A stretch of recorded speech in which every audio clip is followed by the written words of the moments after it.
Yo, yo, yo, Mark in the Audi. The A5 Audi. How are you?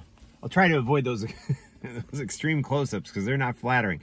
Hey, it is, let's see, like 2 days in, right? It's Saturday, so Ozzy released the new song, Under the Graveyard, yesterday, and I checked in with you guys yesterday after I'd heard the song twice to give you my feelings on it, and it's a full, I guess, 2 days in now, or almost 2 days in, like a day and a half in, I guess, actually, that I've been listening to the song. So yesterday I'd heard it 2 times. Now I've heard it at least 22 times, listened to it, and of course my opinions have changed. I'm liking it even more. I mentioned the first time I listened, I was like, what is this? The second time I listened, I was like, I like this. I love it now. I love it. I love it. And I gotta say that there are other things I'm catching on, like the beginning guitar part. I'm trying to decide, is that like cut and paste, or is that Andrew Watt playing? Because once it kicks in, you know, like the ending part, it's almost like my friend Victor pointed out, it's almost like Tom Morello meets like Jack White or something, the guitar at the end, as opposed to like Randy meets Zach or something. I mean, this is a different sound for Ozzy. And yeah, it's interesting, man. I mean, you got Duff McKagan from Guns N' Roses and Velvet Revolver on bass. You got Chad from Chickenfoot and Red Hot Chili Peppers and many other things playing the drums. So it's a really interesting collection of characters. And like I said yesterday, not metal guys, you know. So I'm very excited for the full record because this is absolutely going to be new musical ground for Ozzy Osbourne.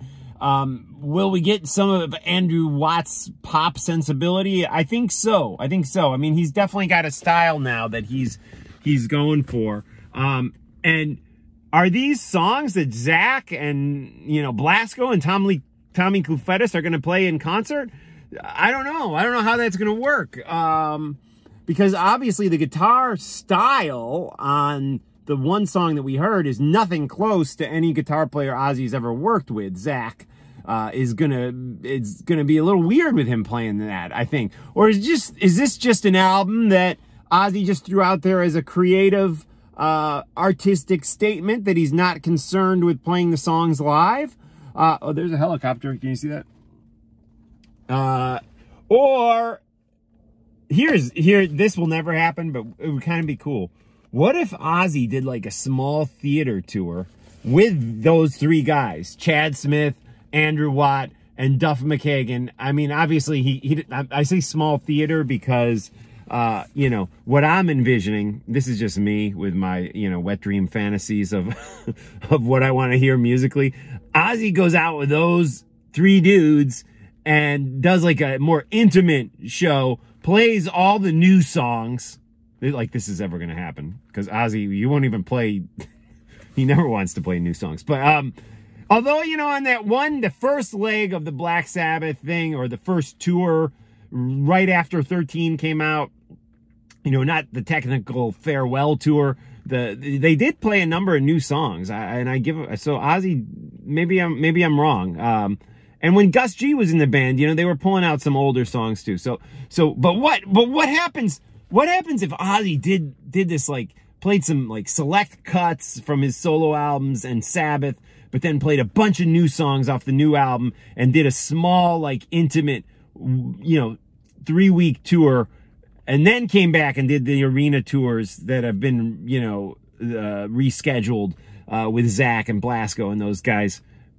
There's probably not enough time because we got to let Ozzy heal, but I don't know. This is just fantasy. But yeah, I'm totally excited for anything Ozzy puts out. And his melodies, man, they always crush it. You know, people are like, well, you know, is he a good songwriter? Fuck yeah, he's a good songwriter. And, you know, there's all these trolls and people saying, well, I wrote with Ozzy and I did this and it was all my doing. No, Ozzy wrote all the vocal melodies, guys. I don't care who wrote the fucking lyrics. You know, and a lot of times Ozzy wrote the lyrics and doesn't even get credit for it. So anyways, his vocal melodies, and you hear this in this new song, are so fucking good. Yeah, I'm really digging it. I'm really excited for a new Ozzy Osbourne record. Ordinary Man with Duff McKagan and Chad, what's his name? Chad Smith, right? Is that his name? Yeah, I think from the Red Hot Chili Peppers. You know, the guy that looks like Will Ferrell. Yeah, that guy. And yeah, I'm excited for the album coming soon, I think, right? More details to come. Another album I'm really digging, by the way. I know I'm a little come late to this record. Johnny come lately to this record. William Dafoe, the guy who's currently in Alice in Chains, the newer version of Alice in Chains. Wow, he put out a smashing killer acoustic record. Him and an acoustic, and a lot of times I'm not a lyric guy, but, you know, with Beyond the, or Under the Graveyard with Ozzy and some of the William Dafoe songs I've been listening to this weekend and this past week, I don't know, I'm really, like, into the lyrics, man. Lyrics are important. And sometimes I'm just like, guitar, melody, you know, hit the high notes, hit the low notes, growl, you know, guy. But, I don't know, I'm really digging lyrics. And Ozzy's got some good lyrics in that song. And William Dafoe's lyrics on his... I think it's One Alone is the name of the record. Wow. Great stuff. And what a voice on William Dafoe, by the way. I mean, Jeff Buckley-esque at times. All right, later, guys. I'm Mark Striegel. I'm going to see Last in Line in Teaneck tonight.